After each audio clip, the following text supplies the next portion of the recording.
नैतिक अथवा मूल निर्णय संबंधित है आदर्श अर्थशास्त्र से। नैतिक अथवा मूल निर्णय आदर्श अर्थशास्त्र से संबंधित है। आदर्श अर्थशास्त्र क्या वांछनीय है तथा क्या अवांछनीय, क्या होना चाहिए क्या नहीं होना चाहिए का अध्ययन करता है। आदर्श अर्थशास्त्र यह भी स्पष्ट करता है कि सरकार को आय कर में वृद्धि लानी चाहिए या नहीं। क्या है का संबंध है आदर्शात्मक आर्थिक विश्लेषण से। क्या है का संबंध आदर्श आर्थिक विश्लेषण से संबंधित होता है, जो कारण परिणाम प्रभाव संबंध तक ही सीमित होता है। निम्नलिखित में से किसे अर्थशास्त्र में धन माना जाता है। आभूषण। परंपरावादी अर्थशास्त्रियों ने धन शब्द का प्रयोग उन भौतिक वस्तुओं के लिए किया जो दुर्लभ होती हैं। भौतिक वस्तुएं देखने तथा छूने के गुण से युक्त होती हैं, जैसे कपड़ा, फर्नीचर, पुस्तक, सोना, चांदी आदि। अभौतिक वस्तुओं या सेवाओं को जिन्हें छुआ या देखा न जा सके को धन नहीं माना गया है। अर्थशास्त्र की व्याख्या करते हुए किसने कहा कि यह जीवन के साधारण व्यापार में मानव जाति का एक अध्ययन है।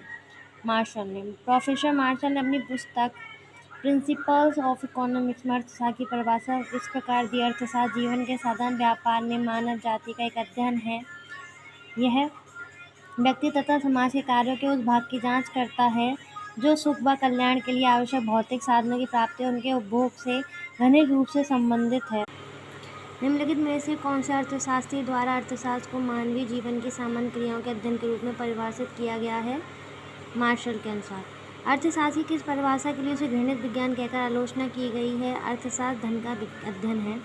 जर्मनी की ऐतिहासिक परंपरा के अर्थशास्त्री अनेक समाज सुधारकों एवं राजनीतिज्ञों जैसे रस्किन, कार्लाइल, बर्क आदि ने धन के विज्ञान के रूप में अर्थशास्त्र की कटु आलोचना की तथा इसे कुबेर शास्त्र, घृणित विज्ञान, रोटी मक्खन का शास्त्र कहकर आलोचना की है।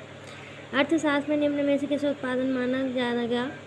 भूमि को जोतना। अर्थशास्त्र के अंतर्गत विभिन्न साधनों के प्रयोग द्वारा किसी वस्तु को उपभोक्ता के उपलब्ध करवाना उत्पादन माना जाता है। उत्पादन में प्राय भौतिक रूप की ही गणना की जाती है, अतः अन्य विकल्पों को छोड़कर भूमि को जोतना उत्पादन क्रिया माना जाएगा।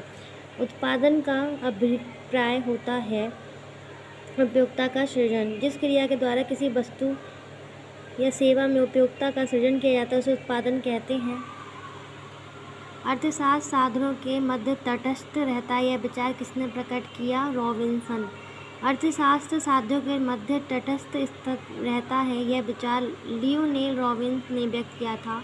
इनके अनुसार अर्थशास्त्र संसाधनों की कमी से उत्पन्न होने वाली समस्याओं का अध्ययन करता है। अर्थशास्त्र समस्या का संबंध है संसाधनों की दुर्लभता। आर्थिक समस्या का संबंध रॉबिन्सन ने संसाधनों की दुर्लभता को बताया। अर्थात अर्थशास्त्र वह विज्ञान है जो साधन